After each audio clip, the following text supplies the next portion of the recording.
We have a massive New York Knicks update, as it has been revealed by a Knicks insider that the team will be covering a major need as they are targeting a three-point sniper amidst other players as well. And we are going to discuss all of this, talk about these signings, talk about these guys that it is official they are pursuing, and we are going to break it all down. What's up, guys? Welcome back to Knicks Digest. It's Chris here. We're going to jump right into things. As always, if you guys are part of that 72% that's not subscribed to Knicks Digest, what are you doing, man? We got daily videos like this. We're talking all things New York Knicks. You want to stay ahead of the curve this offseason? Make sure to subscribe to Knicks Digest and turn those post notifications on. And also make sure to talk about these two guys right here because Leon Rose is getting after it. The New York Knicks free agency is beginning in 2 weeks from now, and we have already seen some of the targets get laid out who the Knicks will be pursuing in free agency. Now,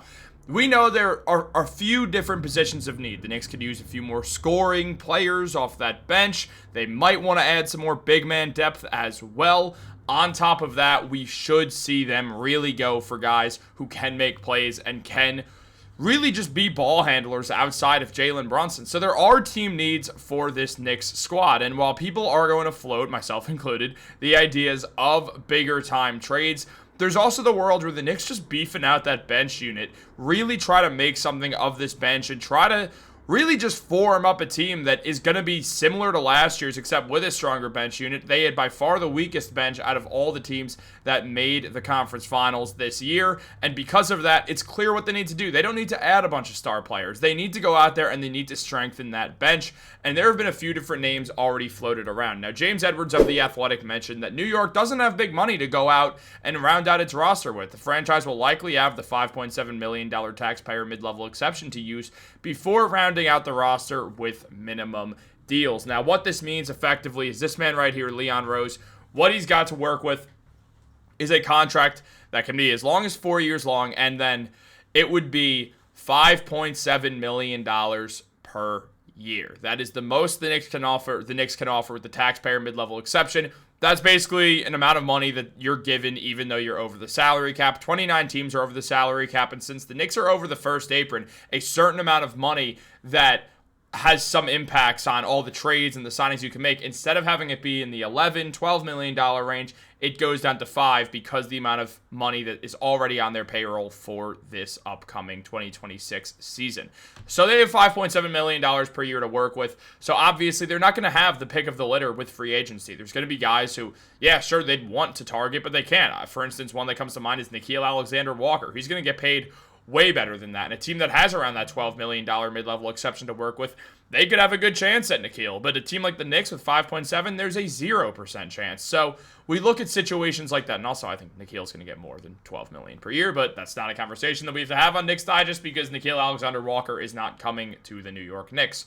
However, there are guys who the Knicks can hire, well, technically hire, but who they could sign to contracts that would help the team out. Now, Edwards highlighted some of the guys the Knicks will be looking at. There are a couple names that Edwards said that he thinks the Knicks should consider and have had rumblings about considering. The first one is Luke Kennard. The soon-to-be 29-year-old is one of the best shooters in basketball and also sneakily could be a secondary or tertiary ball handler for New York, which desperately needs that skill set on its roster. Over the last 5 seasons, Kennard has made at least 43% of his threes while also attempting at least 4 per game. He's a sniper, plain and simple. Last year, Kennard averaged 9 points per game, put up 3 rebounds and 3 assists in the process. He got nearly a steal per game as well, though his defense is not great. He did shoot 48% from the field and 43% from 3. He shot 54% on corner threes as well, which is exactly what you want to see on any team that's contending, especially that has ball dominance like Jalen Brunson and Karl-Anthony Towns. You got a guy who can hit those corners, and he's got a quick trigger shot. He is someone who shoots the ball, and Kennard gets the ball up there fast. The man is not wasting time. He moves quickly. He gets the ball. He needs to hold that ball a second before he's getting it out his hands and into the rim. And the Knicks need that. They just need another guy who can be an elite shooter. They didn't have that last season. They had some guys who were great shooters, don't get me wrong. Mikal Bridges obviously had his nights. So did Deuce McBride. Jalen Brunson's a phenomenal shooter, but he's doing way more than just trying to be a sharpshooter for them, of course. He's one of the best players in the NBA. He doesn't have that luxury.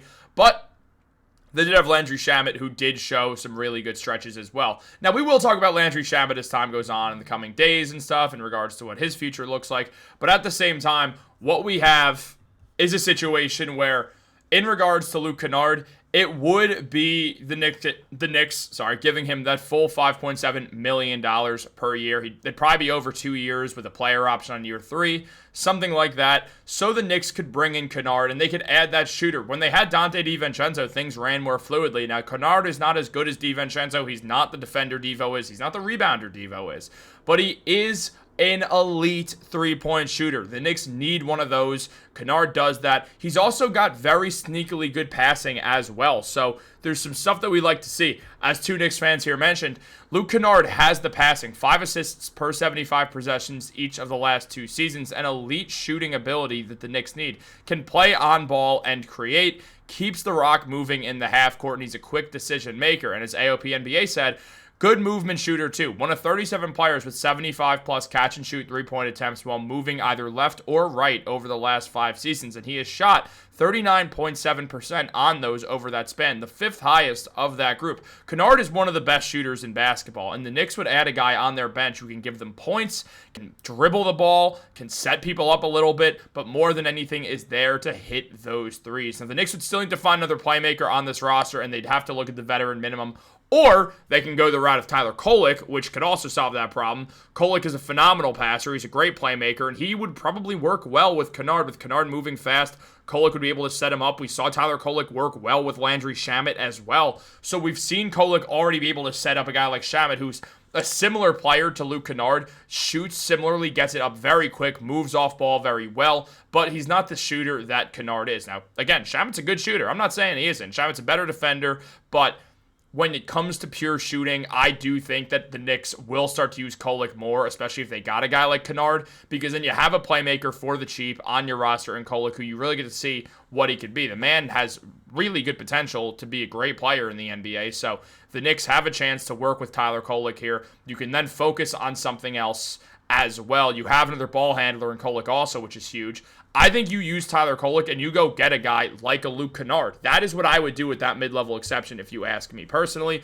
Kennard has hit 46.2% of his threes for the Grizzlies in his career. He's played his last 3 seasons with Memphis, and he has been phenomenal. Again, 46% from 3 is awesome, and he's taking a good amount of attempts. He was taking 5 threes per game in that span as well. He's also shot 47% of his threes when playing in MSG, so he could shoot under the bright lights of MSG in the small 8-game sample size. And also, when you look at guys who have shot over 300 threes over the last couple of seasons, what we've seen is Luke Kennard be the best shooter in that span, shooting 46% from 3 of all guys who average 15 plus minutes per game and have taken over 300 threes over the last 5 years. So what we have seen is Luke Kennard absolutely drain threes and show a lot for his teams that he has played for. When you look at guys on this list, you see Grayson Allen, Keon Ellis, Ty Jerome, AJ Green, Sam Hauser, Joe Harris, Norman Powell, KD, Malcolm Brogdon, all guys who are known as snipers, and Kennard is known as one of the best shooters in basketball. I think this is a perfect move for the New York Knicks, and I would love to see them go out there and do this. Now, on top of that, we also do have some other updates in regards to players as well.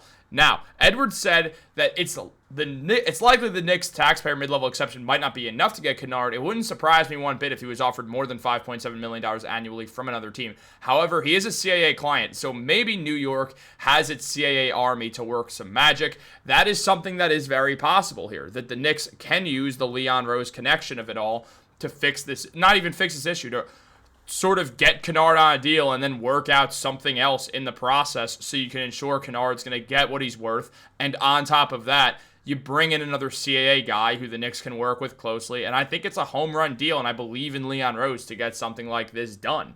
Now, on top of this, another name that James Edwards mentioned, or 3 names that he mentioned, were Spencer Dinwiddie, Trey Lyles, and Al Horford. All will be signing for around that mid-level exception. Now, real quick, just to get out of the way, I think Spencer Dinwiddie is going to re-sign with the Dallas Mavericks, and there's also a bunch of stuff about Al Horford, so I'm probably going to do another video involving Horford and someone else as well. I'm not going to make you guys sit through 8 minutes of just Al Horford. That's not good enough content for you guys. I'm not dropping just that. There is another name who I'm going to pair with Al Horford, so We'll talk about that when we talk about that. It's not happening tomorrow. Actually, it might happen tomorrow. Probably not. I'll do it at some point. Not the point. The point is Trey Lyles is someone who the Knicks could also target if they want to look to a bit of a bigger guy. Not exactly a center, true power forward, can shoot the three ball, gives you what you need, and also will be able to sign on that taxpayer mid-level exception. He averaged 6.5 points per game and 4.6 rebounds last year with an assist as well. Not a great defender, can shoot the ball at a decent clip, specifically from the corner, shooting around 38% from three. Also shot 42% from the field. Gives you some scoring, gives you a guy off the bench you could play as a power forward, would replace Precious Achiuwa, and Precious is probably leaving, probably getting more than the mid-level exception. I'd say probably around $6-7 million per year over like 2 years, something like that. I don't think Achiuwa is re-signing, so I think we do have a great situation here that you could get Trey Lyles. I don't love the idea of Trey Lyles, if I'm being honest. He's not my favorite prospect to go get, but if there's not much to do, you should use that mid-level exception on someone, and maybe Lyles would figure it out. Funny enough, Phil Jackson was to draft Trey Lyles with the 4th overall pick when the Knicks picked Porzingis, but, Phil Jackson's an idiot, so what are you going to do? He wasn't an idiot when he came to coaching, just as the president of basketball operations, I should say.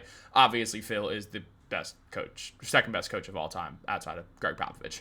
But I imagine someone will disagree with me in the comments there for one reason or another, so I'll try to respond. I try to get to as many comments as possible. So leave a comment down below on what you think about all this. Should they go for Kennard? Should Trey Lyles be a viable backup option if they can't get Kennard? Should they not go for Kennard at all or Trey Lyles? Let me know what you think in the comments down below. Like this video, subscribe, turn on post notifications. Have a great day, guys, and go Knicks.